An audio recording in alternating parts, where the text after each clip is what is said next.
عضلات کسے کہتے ہیں، لیکن فی الحال میں اس ویڈیو کے ٹاپک کے لحاظ سے بھی میں آپ کو سادہ الفاظ میں بتانے کی کوشش کر رہا ہوں، تو انشاءاللہ آپ کو سمجھ ضرور آئے گی۔ اب حلق کے عضلات کا مطلب ہے حلق جو ہم بولتے ہیں، ٹھیک ہے، تو مطلب بولتے ہیں حلق حرکت کرتا ہے، اس حرکت کو عضلات جو ہے وہ کنٹرول کرتا ہے، عضلات کہتے ہیں دل کو، تو دل نے قوت دینی ہوتی ہے، پٹھوں کو کنٹرول کرنا ہوتا ہے، ٹھیک ہے۔ ویسے بیسیکلی دماغ کنٹرول کرتا ہے ہمارے پٹھوں کو، لیکن جو دل ہے اس نے پٹھوں میں قوت پیدا کرنی ہوتی ہے، عضلات نے، عضلات یعنی دل نے قوت پیدا کرنی ہوتی ہے، ٹھیک ہے۔ تو اس قوت کو جو پٹھے ہیں مفلوج ہو جاتے ہیں، یعنی فالج زدہ ہو جاتے ہیں، جس وجہ سے آواز بیٹھ جاتی ہے۔ اب پولیو یہ بھی ایک قسم ہے، ٹھیک ہے۔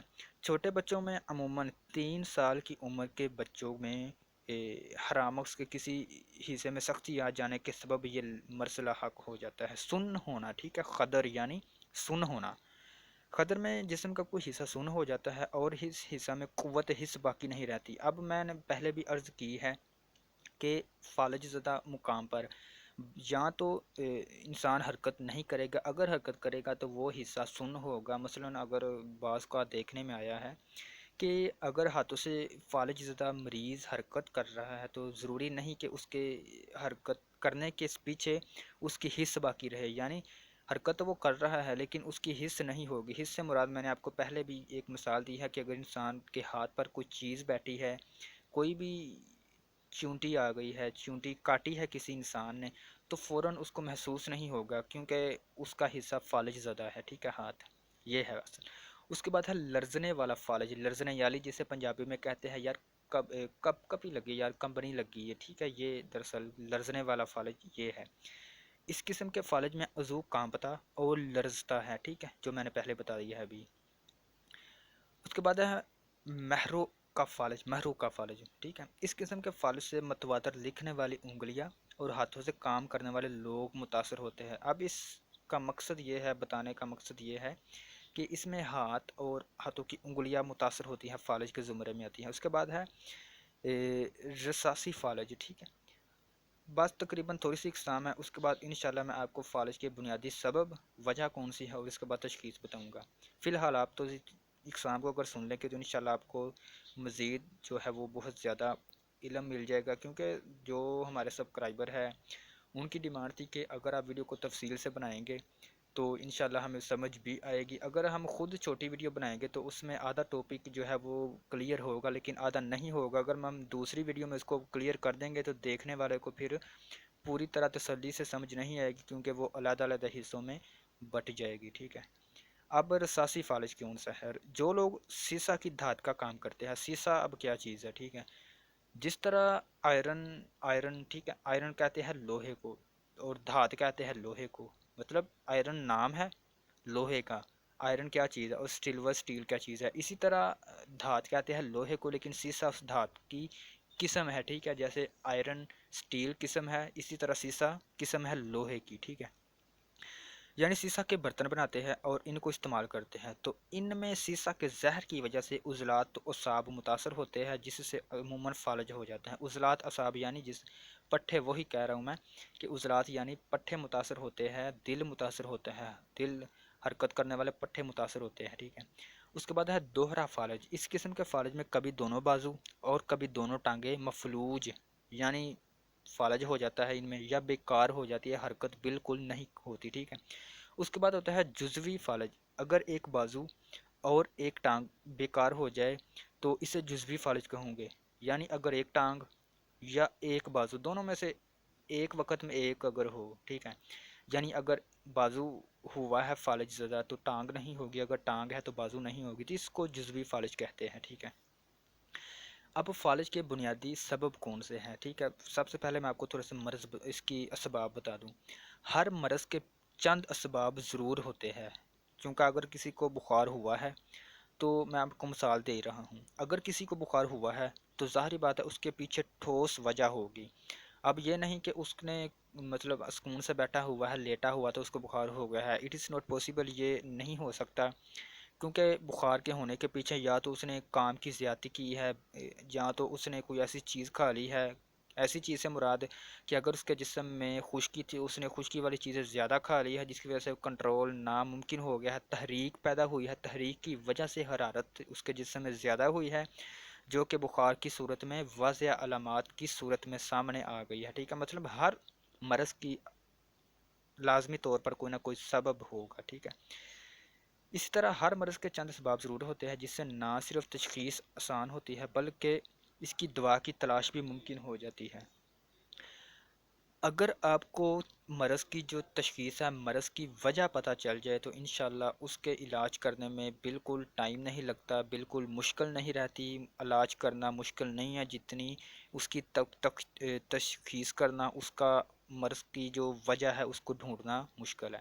لیکن اب مشکل نہیں رہا، کیونکہ قانون مفرد اعضاء کے عین مطابق جو میں آپ کو بتا رہا ہوں، انشاءاللہ اگر آپ اچھی طرح سنیں گے تو آپ کو سب کچھ سمجھ آ جائے گا۔ سب سے پہلے ہے دماغی امراض، دماغ میں رسولی، دماغ میں پھوڑا، مرگی ریشہ، ٹھیک ہے؟ یہ چند جو ہے اس کے سبب ہے، ٹھیک ہے؟ اس کے بعد دماغ میں چوٹ وغیرہ لگ جانا۔ سب سے پہلے ہے ہائی بلڈ پریشر، کیا چیز ہے؟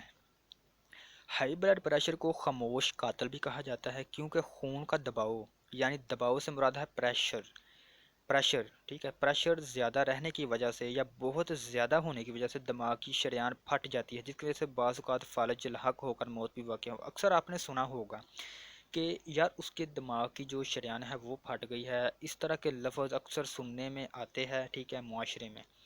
تو اس کی ٹھوس وجہ کیا ہے؟ کیونکہ اس نے، اب میں یہاں پر ایک آپ کو چھوٹا سا انٹرو دینا چاہوں گا کہ ہائی بلڈ پریشر کو خاموش قاتل بھی کہا جاتا ہے، کیونکہ خون کا دباؤ زیادہ رہنے کی وجہ سے۔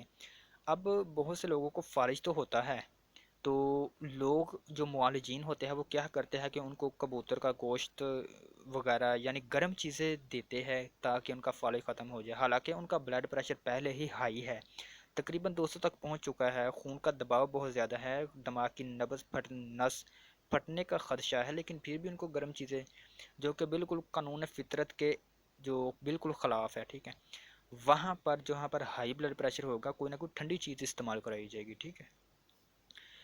اب میں آپ کو، جو میں نے آپ کو ابھی بتایا ہے کہ اسباب مرض چند آپ سن لے، ٹھیک ہے؟ حرام مغز کی سوزش، اس کے بعد ہے سکتہ یعنی گہری بے ہوشی، اس کے بعد ہے اچانک صدمہ یعنی جو دماغ کو معوف کر دے۔ اب معوف کا کیا ہے؟ اگر آپ کو کوئی، آپ کو تو نہیں، مثلا جب والدین وغیرہ یا جو برہاپے کے لوگ ہوتے ہیں، بوڑھے لوگ ہوتے ہیں، ان کو اگر کوئی ہائی قسم کا صدمہ لگ جاتا ہے، ایسی بات سننے کو مل جاتی ہے جو کہ برداشت نہیں کر سکتے، تو فوراً ان کا کوئی نہ کوئی مسئلہ ہو جاتا ہے، دماغ ان کا سن ہو جاتا ہے، معاف کا مطلب سن ہے، ٹھیک ہے؟ جس وجہ سے فوراً ان کو کنٹرول نہیں رہتا، یا تو بے ہوش ہوتے ہیں یا وہ بی پی لو ہائی کچھ بھی ہو سکتا ہے، ٹھیک ہے؟ اس کے بعد ہے ایسے زہر کا استعمال جو دماغ کو شدید متاثر کرے، ٹھیک ہے؟ اس کے بعد ہے سرد اشیاء کا زیادہ استعمال، سرد اشیاء یعنی ٹھنڈی اشیاء کا زیادہ استعمال۔ فالج کی تشخیص کرنے کا طریقہ بھی سن لے۔ سب سے پہلے ہے مس کرنا، یہ تشخیص کی پہلی قسم ہے۔ آپ کیسے جان سکتے ہیں کہ آپ کو فالج ہے یا کسی کو فالج ہے؟ تو آپ اگر معالج بننا چاہتے ہیں، آپ اس کو یہ بتانا چاہتے ہیں یا آپ آزمانا چاہتے ہیں کہ اس کو فالج ہے یا نہیں، تو یہ آپ کیسے پتہ کر سکتے ہیں، ٹھیک ہے؟ انشاءاللہ یہ میں آپ کو ابھی بتا رہا ہوں۔ سب سے پہلے ہے تشخیص کرنے کے طریقے میں، سب سے پہلے جو اس کا طریقہ ہے وہ ہے مس کرنا، یعنی کسی چیز کو چھونا۔ اگر آپ کو کسی مریض کی قوت مس کا اندازہ لگانا ہو تو مریض کو آنکھیں بند کرنے کو کہیں، ٹھیک ہے؟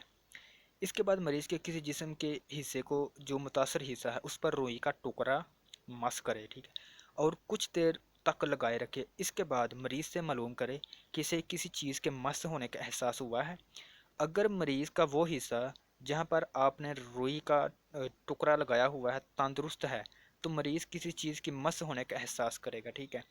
اگر مریض کو کچھ بھی محسوس نہیں ہوگا تو اس کا مطلب ہے کہ اس کو فالج ہے، اس کو معلوم نہیں ہے، ٹھیک ہے؟ آپ نے، مجھے لگتا ہے کہ آپ کو میری بات سمجھ آ چکی ہوگی۔ اگر میں آپ کو سادہ الفاظ میں بتاؤں، اگر کسی مریض کو فالج ہو چکا ہے تو آپ نے یہ کرنا ہے، یعنی ہوا نہیں لیکن فی الحال آپ نے ٹیسٹ کرنا ہے اس کا، تو آپ نے روئی کا ایک ٹکڑا لینا ہے اور اس کو مریض کو کہنا ہے کہ آپ اپنی آنکھیں بند کرے، ٹھیک ہے؟ اور جیسے ہی مریض اپنی آنکھیں بند کرے گا تو آپ نے روئی کا ٹکڑا اس کے فالج زدہ حصے پر ٹچ کرنا ہے تقریباً ایک آدھے منٹ تک، اور اس کو کہنا ہے کہ آپ کو کسی جسم کے حصے پر کچھ محسوس ہو رہا ہے۔ اگر وہ کہے کہ مجھے محسوس نہیں ہو رہا تو اس کا مطلب ہے کہ اس کو فالج ہے، ٹھیک ہے، لیکن اس کو علم نہیں ہے، ٹھیک ہے۔ اس کے بعد ہے چٹکی لینا یا پن کرنا۔ اب چٹکی لینا کا کیا مطلب ہے کہ یعنی تھوڑی سی جسے پنجابی میں کہتے ہیں کہ یار اس نے مجھے چونٹی کاٹی، ٹھیک ہے، چونٹی کاٹی، مطلب ایک لڑکا دوسرے لڑکے کی شکایت لگاتا ہے تو کہتا ہے کہ اس نے مجھے چونٹی کاٹی، ٹھیک ہے، تو وہی یہ بات ہے۔ فالج والے مریض کو آنکھیں بند کرنے کے لیے کہیں، اس کے بعد مریض کے متاثرہ عضو کی چٹکی لیں، ٹھیک ہے، یعنی تھوڑی سی چونٹی کاٹے جسے پنجابی میں لفظ استعمال ہوتا ہے۔ اگر مریض کو یعنی چونڈی کاٹے یا کسی سوئی وغیرہ کی نوک سے اس کو تھوڑی سی سوئی چبھوئیں، ٹھیک ہے۔ فالج زدہ ہونے کی صورت میں مریض کو کسی قسم کا احساس نہ ہوگا یا درد نہ ہوگا، ٹھیک ہے، نہ ہی اس کو احساس ہوگا اور نہ ہی درد ہوگا جس کو فالج ہوگا، یعنی اگر آپ نے سوئی بھی اس کے جسم کے حصے پر لگائی جہاں پر فالج ہے تو اس کو نہ ہی وہ سوئی کے درد محسوس ہوگی اور نہ ہی اس کو یہ احساس ہوگا، کیونکہ دماغ کے جو پٹھے ہیں وہ سن ہو چکے ہیں فالج کی وجہ سے، انتہائی ٹھنڈ کی وجہ سے۔ اب پاؤں پر گدگدی کرنا، یہ تشخیص کے میں آپ کو طریقے بتا رہا ہوں، ٹھیک ہے۔ پاؤں کے نیچے والے حصے یعنی تلوا میں ہاتھ کی انگلی یا چابی وغیرہ سے گدگدی کرے۔ احساس ہونے کی صورت میں مریض فوراً ہی ٹانگ کو کٹھا کر لے گا اور اس کو فالج ہونے کی صورت میں کوئی احساس نہ ہوگا۔ میں نے پہلے بھی عرض کی ہے کہ جس کو فالج ہوگا اس کو فوراً محسوس ہوگا، اس کو احساس ہوگا، اس کی حس جو ہے فوراً دماغ کی طرف پیغام دے گی، اپنے دل اس کا فوراً دماغ کی طرف پیغام دے گا کہ آپ کے جسم کے ساتھ یہ ہو رہا ہے، فوراً وہ حرکت کرے گا، ٹھیک ہے انسان۔ اگر اس کو فالج نہیں ہوگا تو جتنی مرضی اس کے پیروں میں گدگدی کرتے رہے اس کو محسوس ہی نہیں ہوگا، ٹھیک ہے۔ اس کے بعد ہے پرکشش شن حمیر سے تشخیص۔ اب یہ کیا ہے، ٹھیک ہے، ابھی آپ کو میں بتا دیتا ہوں۔ اس کا مطلب ہے کہ انسان کی ایک جو بازو ہے یا ٹانگ ہے، ٹھیک ہے، اس کو ہیمر سے چوٹ لگائے۔ ہیمر کیا چیز ہے؟ جس کے نیچے ایک سپرنگ لگا ہوتا ہے اور سپرنگ کو تھوڑا سا دبایا جاتا ہے، جیسے ہی سپرنگ کو چھوڑا جاتا ہے اگر اس کے اوپر کوئی پتھر وغیرہ رکھ دیا جائے تو کافی دور جائے گا، ٹھیک ہے۔ جیسے غلیل کی میں اگر آپ کو مثال دوں تو ٹانگ کو ہیمر کے اوپر رکھا ہے، تو ہیمر کو جیسے ہی تھوڑی سی فورس دی ہے، یعنی سپرنگ کو نیچے کر کے تھوڑا سا اچانک چھوڑا ہے، تو اس کی جو ٹانگ ہے وہ بہت زیادہ اوپر کی طرف جائے گی، ٹھیک ہے، یعنی زیادہ عمل فورس کرے گی۔ اگر اس کی ٹانگ میں اتنی فورس نہیں ہے، وہ اتنی زیادہ اوپر نہیں جا رہی، تو اس کا مطلب ہے کہ اس کو فالج ہے، ٹھیک ہے، تو اس انسان کو لا علم ہے۔ نہیں، علم تو ہوگا کیونکہ اس کی ٹانگ حرکت ہی نہیں کرے گی۔ اب سارے جسم کا فالج، ٹھیک ہے۔ اس کے بعد فالج کے اسباب، اور آخر میں آپ کو میں اس کا علاج ہومیوپیتھک سے اور ایک میں آپ کو جو استاد محترم نے پیش کیا ہوا ہے، ہمیں پیش نظر کیا ہوا ہے نسخہ، انشاءاللہ وہ بھی میں آپ کو بتا دیتا ہوں۔ اب ہے سارے جسم کا فالج۔ عام فالج کیا چیز ہے؟ اس کو عام طور پر استرخائے، ٹھیک ہے، یا دیوانے کا مطلب دیوانے یا پاگل کا ایک فالج بھی کہا جاتا ہے۔ دیوانہ میں نے آپ کو پہلے بتایا ہے کہ جو کسی چیز کی کشش رکھتا ہو، یعنی کسی چیز کو زیادہ چاہتا ہو۔ اب پاگل کے عام فالج میں پٹھوں کی کمزوری ایک خاص وجہ ہے، اس کے ساتھ ذہنی اور جسمانی تباہی بتدریج کم ہوتی ہے، ٹھیک ہے۔ تو یہ مرض زیادہ جوان آدمیوں میں ابتدائی عمر میں ہی ہوتا ہے۔ اب یہ بات سمجھنے والی ہے کہ پاگل کے جو عام فالج ہے اس میں پٹھوں کی کمزوری اور خاص طور پر اس کے ساتھ ذہنی اور جسمانی تباہی، یہ بڑی ہائی قسم کی بات استاد محترم نے لکھی ہوئی ہے کہ جو عام جو نوجوان ہیں اگر وہ کسی کا مطلب کسی چیز کو چاہنے لگا ہے تو بعض کا چاہنے کی وجہ سے، مسلسل چاہنے کی وجہ سے، اب میں یہ نہیں کہوں گا کہ کسی چیز کو چاہنا فالج کی طرف اشارہ ہو سکتا ہے یا فالج ہو سکتا ہے چاہنے سے، لیکن جس کو مرض ہے، ٹھیک ہے، مسلسل جسم میں ٹھنڈک ہے، اعصاب پٹھے کمزور ہو چکے ہیں، ساتھ ہی ساتھ ذہنی جسمانی صلاحیتیں کم ہو رہی ہیں سوچنے کی، ٹھیک ہے، تو یہ مرض زیادہ نوجوانوں میں ہوتا ہے کیونکہ نوجوان ہی کسی نہ کسی چیز میں لگاؤ لگا لیتے ہیں۔ اب مرض کے سبب کون سے ہیں؟ اس مرض کا آغاز عموماً 8 سال سے 20 سال کے درمیان ہوتا ہے، ٹھیک ہے، کسی عضو کے سوکر جانے سے یہ بھی ہو سکتا ہے، ٹھیک ہے۔ اس کے علاوہ کسی جسم کے حصے میں سختی آ جانا، اس کے علاوہ 20 سال کے درمیان آتش کی وجود کے ذریعے یعنی پارپی میاہ کے ذریعے، یہ آتش کی ایک مادہ ہے، ایک زہر ہے، ٹھیک ہے، جو انسانی وجود میں رہتا ہے، ہوتا ہے۔ اس کے بعد ہے عام علامات، ٹھیک ہے، علامات مرض۔ شروع میں مریض کے سر میں درد، نظر کی خرابیاں، وزن میں کمی ہوتی ہے۔ یہ میں آپ کو جو سارے جسم کا فالج ہوتا ہے، فالج ہونے سے پہلے چند علامتیں ظاہر ہوتی ہیں، ٹھیک ہے، وہ علامتیں آپ کو میں بتا رہا ہوں۔ یعنی سر درد شروع میں ہوتا ہے، نظر کی خرابیاں، وزن میں کمی ہوتی ہے۔ اس کے بعد لگاتار اعصابی کمزوری اور گھبراہٹ ہوتی ہے، ٹھیک ہے، گھبراہٹ۔ بعض اوقات گفتگو میں نقص واقع ہو جاتا ہے، یعنی گفتگو کرتے کرتے نقص یعنی رک جانا۔ مریض کی آنکھیں روشنی سے چندیا جاتی ہے، اور پتلیا کے جو آنکھ کے اوپر پردہ ہوتا ہے وہ پتلیا ہے، ٹھیک ہے، وہ پھیل جاتی ہے اور روشنی آنکھ کی کم ہو جاتی ہے، ہونا شروع ہو جاتی ہے۔ اس کے بعد مریض کی ذہنی حالت خراب ہو جاتی ہے، مریض میں گمراہ کے عقائد، اندیشہ، اپنے آپ کو الزام دینا، فکر مندی، اس کے بعد افسردگی، اس جیسی جو علامات ہیں وہ نمایاں ہونے لگتی ہے، یعنی مریض اپنے آپ کو برا بلا کہنا ہر وقت، یا بعض اوقات یا اکثر موت کی دعا مانگنا، موت کی باتیں کرنا کہ مجھے مطلب اپنے آپ کو کہنا کہ اس دنیا سے چلا جاؤں، اس طرح کی باتیں۔ اس کے علاوہ فکر مندی، افسردگی، غم ہر وقت اس مریض کو رہتا ہے، ٹھیک ہے، یہ علامتیں ہیں۔ اس کے بعد ہے فالج کے بعد گفتگو میں واضح نقص محسوس ہوتا ہے، مریض کے آخری درجے میں مریض کے اندر مرگی کی طرح دورے شروع ہو جاتے ہیں، کمزوری بہت زیادہ ہو جاتی ہے، مریض جب بستر میں زیادہ دنوں تک رہتا ہے تو مریض کے بستر زخم بن جاتے ہیں، ٹھیک ہے، تقریباً جسم کے تمام پٹھوں کا فالج جو ہے وہ ہو جاتا ہے، ٹھیک ہے۔ اب اگر آپ کو میں اس کی چند خاص جو نوٹس استاد محترم کہنا چاہ رہے ہیں کہ اگر جسم کا فالج تو ہو چکا ہے لیکن فالج ہونے کے بعد جسم کے کنٹرول نہیں رہتا، دو صورتیں ہیں، یا تو کنٹرول نہیں رہے گا، اگر کنٹرول جسم کے حصے میں ہے تو پھر حص نہیں رہے گی، ٹھیک ہے، لیکن اگر بعض اوقات ہوتا ہے کہ دونوں چیزیں ختم ہو جاتی ہے لیکن جنہوں میں ایک چیز رہتی ہے، مثلا حص ختم ہو جاتی ہے لیکن حرکت باقی رہتی ہے، حص سے مراد وہ اگر ان کو کوئی چھوئے، ان کو مریض کو کوئی ٹچ کرے تو وہ اس کو محسوس نہیں ہوتا، لیکن وہ مریض خود کوئی چیز پکڑ سکتا ہے، کسی چیز کو رکھ سکتا ہے، خود اپنے ہاتھوں کو حرکت دے سکتا ہے، تو یہ بڑی ایک اچھی بات ہے، ٹھیک ہے، تو بعض مریضوں میں ایسا بھی ہوتا ہے، ٹھیک ہے۔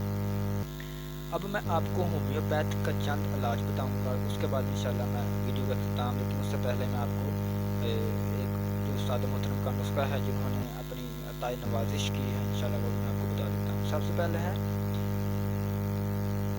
ایسکو گلابرا، ٹھیک ہے، یہ دوائی کا نام ہے، مرگی کے دورے کی صورت میں یہ دوا مفید ہے، مرگی کے دورے کی صورت میں یہ میں آپ کو ہومیوپیتھ جو ہے وہ اس کی دوائی بتا رہا ہوں، ٹھیک ہے۔ اس کے بعد ہے فالج زدہ عضو اگر سکڑنا شروع کر دے تو اس کے لیے پلیم میٹ، ٹھیک ہے، میں آپ کو زوم ان کر دوں گا تھوڑا سا، تو یہ ہے پلیم میٹ۔ پاگلوں کو درست کرنے کی دوا کون سی ہے؟ پاگلوں کو درست کرنے کی دوا کون سی ہے؟ اس کا نام ہے سٹرامونیم، یہ ہومیوپیتھ آپ آسانی کے ساتھ استعمال کر سکتے ہیں۔ اب یہ نہیں کہ آپ نے اب دوا استعمال کی تو اچانک اس کو آرام آئے گا، بلکہ آہستہ آہستہ اس کا جو سسٹم ہے، اس رات سکڑے ہوئے ہے اس میں پھیلاؤ ہونا شروع ہوگا، وہ اپنی اصل حالت میں آئے گی، آہستہ آہستہ مراد تقریباً 1-2 ماہ میں، ٹھیک ہے، اور 1-2 ماہ سے بعض اوقات کم بھی، کیونکہ اگر پرہیز کیا جائے، دوائی استعمال کی جائے تو 1-2 ماہ سے بھی کم انشاءاللہ جلدی آرام آ جاتا ہے۔ اس کے بعد ہے اعصاب میں بل پڑ جاتے ہیں، یعنی اعصاب میں کھنچاؤ رہتا ہے، تو اس کے لیے فاسفورس استعمال کریں، اگر واضح وجہ مریض میں موجود ہو، ٹھیک ہے، تو اس کے لیے آپ مطلب اس کو فالج ہے، واضح آپ کو معلوم ہے تو اس کے لیے کینابکس، ٹھیک ہے، انڈیکا، یا کالی آیوڈائیکا، نہیں کالی آیوڈائڈ، یہ دو آپ جو ہومیوپیتھ کی میڈیسنز ہیں آپ استعمال کر سکتے ہیں۔ اس کے بعد فالج کے ساتھ ریشہ، اب میں نے ریشے کا مطلب ہے کہ سکڑنا، کانپنا، لرزنا، ٹھیک ہے، اس کے لیے آپ مرکیورس جو ہے دوائی وہ استعمال کریں، ٹھیک ہے۔ اس کے بعد ہے ہر قسم کے فالج کی ابتدا میں اکثر کامیاب دوا ہے، اگر خشک سرد لگنے کی وجہ سے فالج ہو تو یہ دوا انتہائی مفید ہے، اس کا نام ہے ایکونائٹ، ٹھیک ہے، ایکونائٹ، یہ جو میں آپ کو دوائی بتا رہا ہوں، اس استاد محترم کہہ رہے ہیں کہ ہر قسم کے فالج میں